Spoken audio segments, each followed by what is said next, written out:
ദൈവനാമത്തിന് മഹത്വമുണ്ടാകട്ടെ.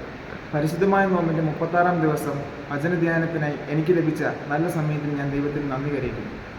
നോമ്പ് ആചാരങ്ങളിൽ മാത്രം ഒതുങ്ങുന്നതാവരുത്. നമ്മുടെ വ്യക്തിപരമായ ജീവിതത്തിൻ്റെ കുറവുകൾ കണ്ടെത്തി ദൈവേഷ്ടം തിരിച്ചറിഞ്ഞ് അത് ജീവിതത്തിൽ നിറവേറ്റുവാൻ നാം ശ്രദ്ധിക്കണം.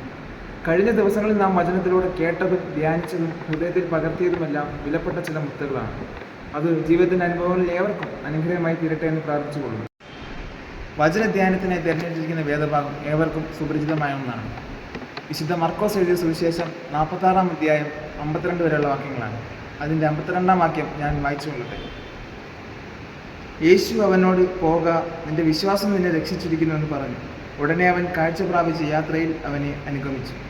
ഈ ഭാഗത്തു നിന്ന് ചില ചിന്തകൾ പങ്കുവച്ച് എൻ്റെ വചനധ്യാനം അവസാനിപ്പിക്കുവാൻ ഞാൻ ആഗ്രഹിക്കുന്നു. ഒന്നാമതായി, അന്ധനെങ്കിലും യേശുവിൻ്റെ സാന്നിധ്യം മനസ്സിലാക്കുന്ന ഭർത്യമായി. ദാവീദ് പുത്ര യേശുവെ, എന്നോട് കരുണ തോന്നണമേ എന്ന് ഭർത്യമായി പറയുന്നു.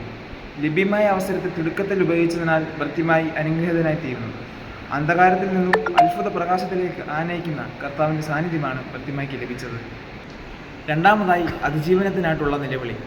നിലവിളികളുടെ ലോകത്താണ് നാം ഇന്ന് ജീവിക്കുന്നത്. ബാഹ്യമായ കാഴ്ച ഇല്ലാതിരുന്നിട്ടും ഉൾക്കാഴ്ച ഉണ്ടായിരുന്നുകൊണ്ടാണ് അവൻ നിലവിളി കേൾക്കുവാൻ ഇടയായത്. ഉറച്ച ദർശനത്തോടെയായിരുന്നു അവൻ്റെ നിലവിളി. ആയതിനാൽ ആലംബഹീനനായവൻ്റെ രോദനം യേശുവിനാൽ ശ്രദ്ധിക്കപ്പെട്ടു.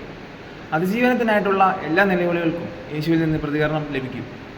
യേശു ഭർത്യമായി വിളിച്ചപ്പോൾ തൻ്റെ ഏക സ്വത്തായ പുതപ്പ് ഉപേക്ഷിച്ച് അവൻ്റെ അരികിലേക്ക് ഓടിച്ചെന്നു. ഉൾക്കരുത്തോടുകൂടിയ വിശ്വാസത്തിൻ്റെ കുതിച്ചു ചാട്ടമായിരുന്നു അത്. യേശുവിൻ്റെ ചോദ്യത്തിന് ഭർത്യമായി നൽകിയ ഉത്തരം എനിക്ക് കാഴ്ച പ്രാപിക്കണമെന്നായിരുന്നു. അണഞ്ഞുപോയ ജീവിത വെളിച്ചങ്ങളെ തേടിയെടുത്ത് നന്നായി തെളിയിക്കുവാനും കൊഴിഞ്ഞുപോയ ഇന്നലകളുടെ നന്മകളെ തിരിച്ചുപിടിച്ച് ജീവിതത്തിൽ നിലനിർത്തുവാനും ദൈവസന്നിധിയിൽ നമ്മുടെ പ്രാർത്ഥനകളും നിലവിളികളും ഈ നോമ്പ് കാലത്ത് നമ്മെ